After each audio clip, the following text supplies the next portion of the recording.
দুই মিনিট মানে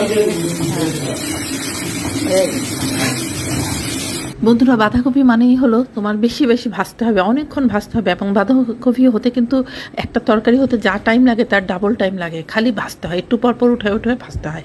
ঝালটা মাঝামাঝি থাকতে হবে যাতে পুড়ে না যায় নিচে, কিন্তু ভাজতে হবে শুধু। আর তেলটা একটু বেশি লাগবে।